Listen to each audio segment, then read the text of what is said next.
All right, it's that time of year again. The next version of Android, the OS that powers most of the world's phones, is officially here. So today, let's take our very first look at Android 17.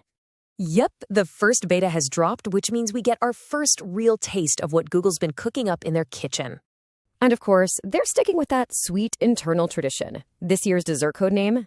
It's Cinnamon Bun. Which brings us to the big question, right? Is this thing a perfectly baked, delicious treat we've all been waiting for, or is it still a little gooey and half-baked in the middle? Let's dive in and find out. Okay, first up, let's talk about the polished promise. This is what Google says is new and exciting in Android 17. You can really see where Google's putting its energy this year. It's a mix of things, some visual polish to make things look nicer, some really deep under-the-hood changes for performance, the usual security and privacy bumps, and this one's a big one, a huge push for large screen devices. Think tablets and foldables. So right off the bat, the thing you'll probably notice first is this new frosted glass effect. You know how the volume panel or notification shade used to have a solid background? Well, now it's this kind of cool, translucent blur. It just adds a bit of depth and honestly makes the whole system feel a lot more modern. And here is something that shows Google is actually listening. Remember that super annoying combined internet toggle from Android 16? Well, it's gone. They've brought back the separate, much more sensible toggles for Wi-Fi and mobile data.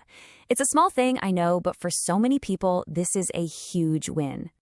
But the real magic might be happening under the hood. This is like the secret sauce for performance. Get this, for 20 years, a core part of Android has had this known bottleneck that causes all that annoying stutter, or jank as we call it. So you're probably asking, why did it take 2 decades to fix? Well, changing something this fundamental is just incredibly risky. One wrong move could break millions of apps. So the fact that Google is finally tackling it now, that tells you everything. It's a huge shift in priority, like an all-out war on lag. Android 17 is introducing this lock-free system, which is a massive architectural change, all designed to make the entire experience feel buttery smooth. Okay, so that's the promise on paper. But what about the reality? What's actually happening now that this software is out in the wild with real people using it? And for some folks, that performance promise is absolutely being delivered. I mean, look at this. One user on Reddit is reporting 0 stutter, instant app starts. When it works, man, it really works. But then you have the other side of the coin. Because remember, this is a beta. Another Redditor had the complete opposite experience. Their phone completely crashed, became totally unresponsive. And that's the classic duality, the risk you take with any early software. This little report card from users really sums up that trade-off perfectly. What's really interesting is that a lot of people are saying the Android 17 beta is actually better in performance and battery life than the stable version of Android 16. Some are even saying that the trash screen on time, how long your screen stays on between charges, is finally fixed. But, and it's a big but, it also comes with its own brand new set of bugs, everything from weird visual glitches to those phone-crashing freezes.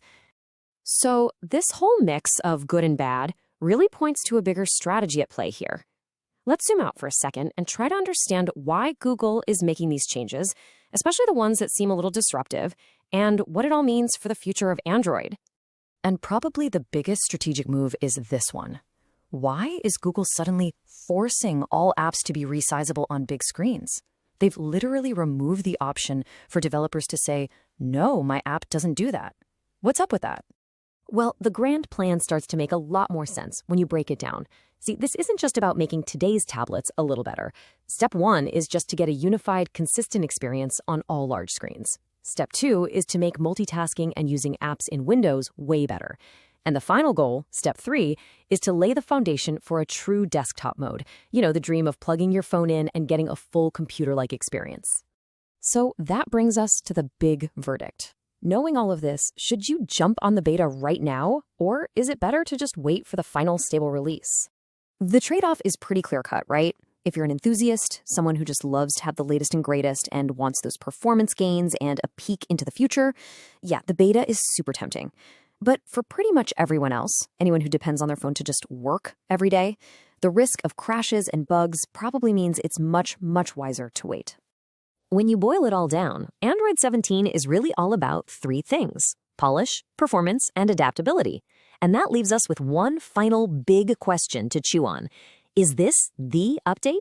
Is this the one that finally ties together Android's massive ecosystem of phones, tablets, and foldables into one single, truly seamless experience?